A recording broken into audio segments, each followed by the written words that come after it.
آج ہم drama serial شیر کے بارے میں بات کریں گے۔ فجر ڈاکٹر رنگون والا کی چال سمجھ جاتی ہے کہ ڈاکٹر صاحب نے ضرور شیر کے چچا سے بھاری رقم لی ہوگی، اسی لیے تو شیر کو غلط انجیکشن دیے جا رہے ہیں، جس کے اثر سے شیر کو پاگل پن کے دورے پڑتے رہتے ہیں، اور اگر اسی طرح یہ سب چلتا رہا تو بہت جلد شیر بالکل پاگل ہو جائے گا۔ فجر سوچتی ہے یہ مال و دولت بھی کتنی بری چیز ہے۔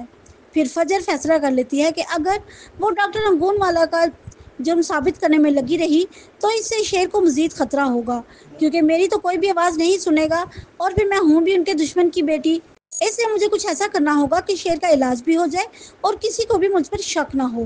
پھر رات کے اندھیرے میں جب ہر طرف سناٹا ہوتا ہے، فجر شیر کے روم میں آتی ہے اور شیر کو ہلاتے ہوئے خاموش رہنے کا اشارہ کرتی ہے۔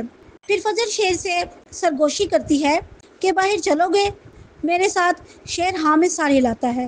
فجر کہتی ہے میری شرط ہے کہ تم خاموشی سے چلو گے، کیونکہ ہم سب سے چھپ کر جا رہے ہیں۔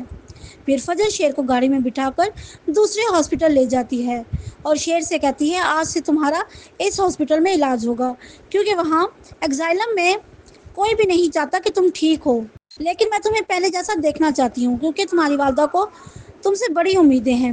پھر ریدا بھی تو انتظار کر رہی ہے، اور ہاں میں یہاں ڈاکٹر نہیں ہوں، لیکن میں تم سے روزانہ ملنے آؤں گی۔ ایک اور بات، اور وہ یہ کہ تم خود ہی تو کہتے ہو کہ فہد تمہارا دشمن ہے، اس لیے میں نے اس ہاسپٹل میں تمہارا نام شیر نہیں بتایا، اس لیے تمہیں اپنا نام غلط بتانا ہوگا تاکہ تم جب تک ٹھیک نہیں ہو جاتے تمہیں کوئی بھی ڈھونڈ نہ پائے۔ اگلی صبح جب فجر ڈاکٹر رنگون والا کے ایگزائلم میں پہنچتی ہے تو وہاں ہلچل دیکھتے ہوئے فجر نرس سے پوچھتی ہے کہ اتنا شور کیوں ہے؟ پھر نرس فجر کو بتاتی ہے کہ شیر کا کچھ پتہ نہیں چل رہا، صبح سے غائب ہے۔ فجر دکھاوے کے طور پر کہتی ہے ایسا کیسے ہو سکتا ہے؟ تمام سٹاف کہاں تھا؟ پھر نرس فجر سے کہتی ہے ڈاکٹر فجر، ڈاکٹر صاحب نے آپ کو بلایا ہے۔ پھر ڈاکٹر رنگون والا فجر سے کہتے ہیں کہ شیر کا کہیں پتہ نہیں چل رہا اور ابھی شیر کے گھر والوں کو اطلاع نہیں دی، اور اگر شیر کے گھر والوں کو تمہارے بارے میں پتہ چل گیا کہ تم اس ہاسپٹل میں ڈاکٹر ہو تو سب تم پر شک کریں گے اور ہمارے ایگزائلم کی بدنامی ہو جائے گی، اس لیے تم اپنا کہیں اور انتظام کر لو۔ ڈاکٹر رنگون والا کی بات سن کر فجر کہتی ہے میں ایسے کیسے جا سکتی ہوں، اور شیر کا ملنا بہت ضروری ہے۔